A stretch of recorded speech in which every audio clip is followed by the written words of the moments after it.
hari ini juga digelar sidang untuk terdakwa Teddy Minahasa. Kita akan saksikan bersama pemirsa. Dan Linda Pujiastuti. Oke. Artinya Kasranto tidak ikut, begitu ya? Siap. Oke. Gitu Bang. Ya. Baik. Sidang perkara pidana atas nama terdakwa Dodi Prawira Negara dan Linda Pujiastuti dinyatakan dibuka dan terbuka untuk umum. Penuntut umum silakan menghadirkan terdakwanya. Petugas Kejaksaan agar menghadirkan terdakwa atas nama Dodi Prawira Negara dan Linda Pujiastuti.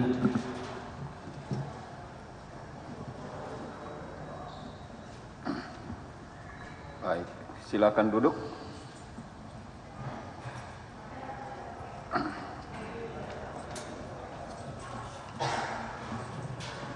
Dodi Prawira Negara sehat?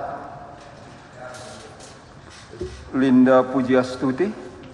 Sehat yang mulia. Baik, kita lanjutkan persidangan. Agenda persidangan hari ini masih mendengar keterangan saksi yang diajukan oleh penuntut umum untuk kedua terdakwa. Ya, baik, silakan saksinya dimajukan. Terdakwa berdua pindah dekat penasihat hukumnya. Baik. Silakan.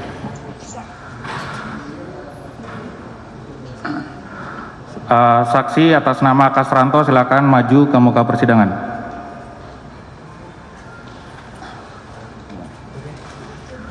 Silakan duduk. Baik, silakan duduk. Mohon izin majelis.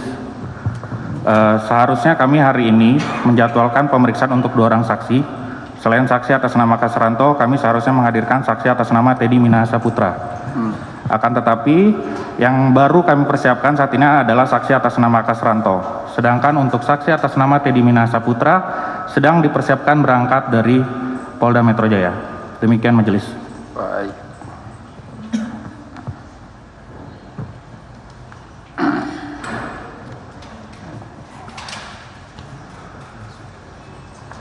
Kasranto. Betul yang mulia. Iya. Saudara dihadirkan di sini sebagai saksi. Siap. Sebelum dilanjutkan, dipertanyakan dulu identitasnya. Saya akan bacakan. Ada yang harus dikoreksi, kita perbaiki, ya. Siap. Namanya Kasranto SE MH. Betul. Umur 56 tahun. Betul yang mulia. Lahir di Magetan 3 September 1966. Jenis kelamin laki-laki.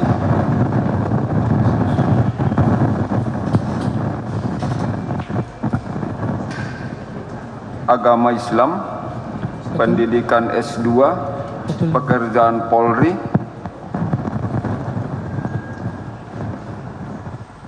Alamat perumahan Green Park Cluster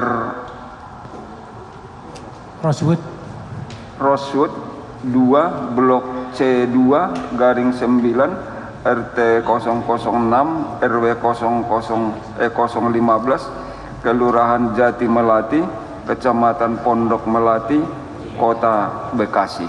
Betul yang mulia. Benar ya? Betul yang mulia. Baik.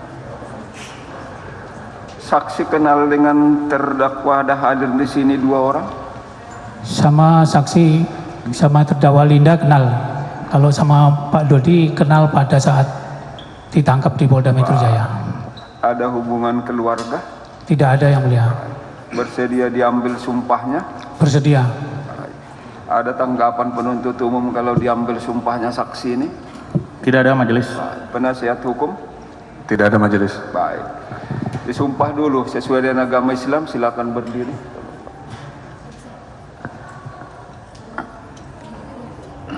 Ikuti lafalnya ya.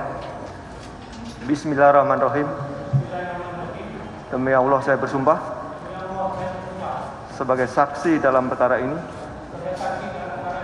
akan memberikan keterangan yang benar, tidak lain dari yang sebenarnya. Baik. Silakan duduk. Pegang mic-nya. Maknanya bersumpah beri keterangan yang sejujurnya. Hanya itu intinya, ya. Siap. Baik. Sebelumnya pernah memberi keterangan di penyidik sehingga dibuat berita acara pemeriksaan ini? Pernah Yang Mulia. Keterangannya benar? Benar Yang Mulia. Baik ya. Dari awal dipertanyakan saudara bekerja sebagai anggota Polri. Betul Yang Mulia. Sudah berapa lama berdinas anggota Polri? Kurang lebih 31 tahun Yang Mulia. 31 tahun. Betul Yang Mulia. Pangkat terakhir? Pangkat terakhir Kompol. Polri. Terus bekerjanya di mana? Di tempatnya dalam jabatan apa?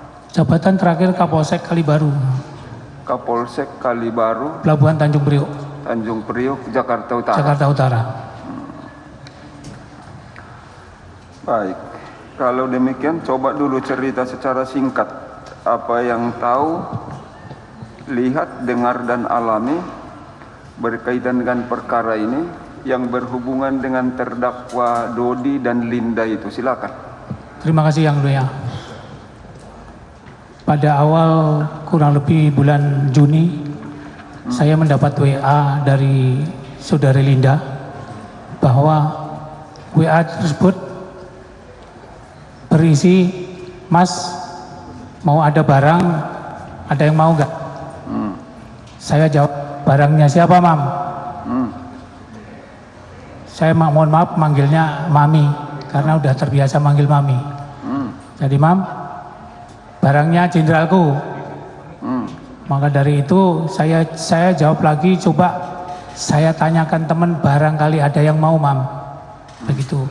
Berlanjut bulan Juni, Juli, saya biasa WA tapi bukan WA masalah itu, tiap hari WA, memang sering komunikasi Yang Mulia.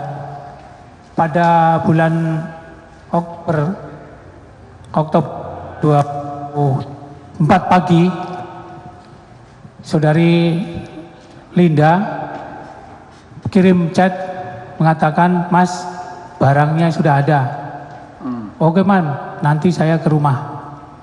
Sekitar jam 7 pagi, saya merapat ke rumahnya Linda yang beralamat di Kedoya, Kebonjeruk. Sampai di sana, saudari Linda sudah menunggu dan langsung memberikan satu paper bag kembang warna coklat, langsung dikasihkan ke saya langsung balik, langsung menuju ke kantor. Sampai di kantor kurang lebih jam 9, saya langsung menghubungin saudara Janto bahwa "Tok, barangnya sudah ada di kantor." Janto menjawab, "Nanti saya akan ke kantor Komandan." Ya kurang lebih jam 11, setengah 12, kurang lebih Janto merapat ke kantor dan mengambil barang tersebut. Di kantor cuman kurang lebih ya 20 antara 30 menit langsung dibawa saudara Yanto. Dari situ Janto membawa barang seberat 1 kilogram sabu, langsung dibawa Janto keluar kurang lebih jam 1. Sudah kembali lagi Janto dengan membawa uang sejumlah 500 juta. Pada saat itu saudari Linda sudah saya hubungin bahwa untuk mengambil uang yang ada di Kalibaru. Sesampainya di situ, Janto memberikan uang kepada saya senilai 500 juta. Langsung saya buka bahwa saya sisihkan 400, yang 100 saya sisihkan, yang 50 saya buka, saya suruh coba ambil Janto, "Tok, kamu mau ngambil berapa?" "Saya ngambil 20 aja, Komandan." Sisa 30. Ya, itulah tadi jalannya sidang untuk kasus narkoba dari Teddy Minahasa yang digelar di Pengadilan Negeri Jakarta Barat, menghadirkan 2 terdakwa, Dodi Prawira Negara dan juga Linda Pujiastuti. Dodi ini sebagai Kapolres Bukit Tinggi pada saat itu dan Linda Pujiastuti ini sebagai bandar narkoba yang berhubungan dengan Teddy Minahasa. Kemudian hari ini sidang menghadirkan 2 saksi, ada Kasranto yang merupakan anggota Polri dan juga ada Teddy Minahasa, namun Teddy Minahasa lagi dipersiapkan untuk menuju Pengadilan Negeri Jakarta Barat. Nah, kita lanjutkan perbincangan kita dengan Pak Arianto Sutadi selaku penasehat ahli Kapolri. Pak Arianto, bagaimana melihat banyak sekali anggota Polri ini terlibat dalam kasus sebenarnya harusnya memberantas narkoba tapi malah ikut dalam pengedarannya bahkan dalam jumlah yang cukup besar. Ya, itulah memang kenyataannya di lapangan begitu ya. Jadi polisi itu di lapangan ditugas pokok untuk menegakkan hukum. Sehingga dia setiap hari berkecimpung di dalam dunia pelanggaran hukum. Dan polisi itu manusia juga. Jumlahnya sekarang 460.000. Dan kemudian di lingkaran narkoba ini memang sangat menggiurkan. Jadi susah sekali ya, untuk mencari orang yang bisa bebas daripada godaan-godaan daripada narkoba ini.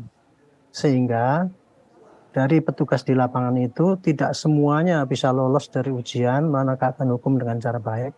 Tetapi ada juga yang ikut-ikut terlibat. Dan yang terlibat itu ada gradasinya, ada yang terlibatnya sangat fatal, ada yang cuma ikut-ikutan, ada yang cuma terima setoran, dan sebagainya. Itu kenyataan di lapangan itu pasti ada.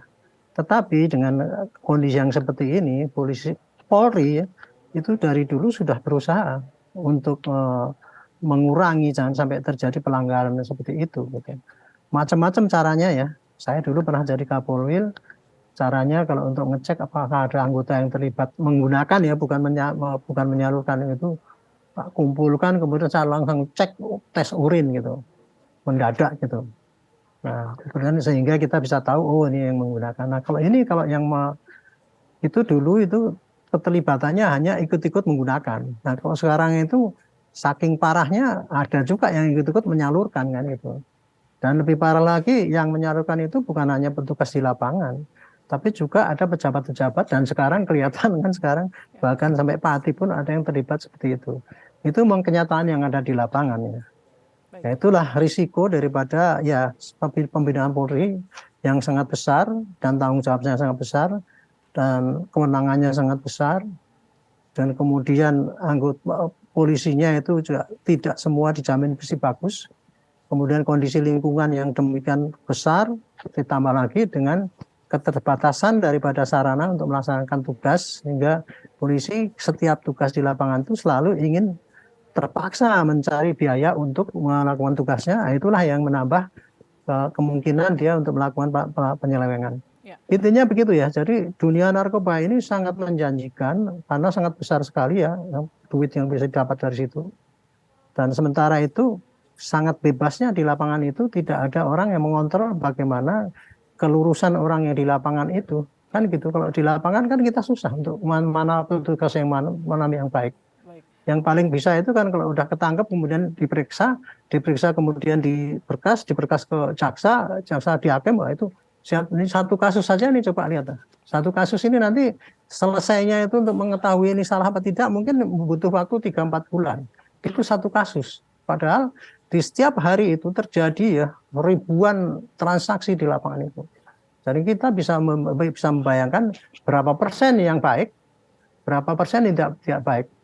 Itu gambaran yang ada. Ya, jadi kemarin yang muncul itu ya seperti Pak Teddy itu bagian terkecil saja daripada kasus-kasus yang selama ini juga sudah terungkap dan sudah dihukum polisinya banyak juga yang sudah baik sampai pidana.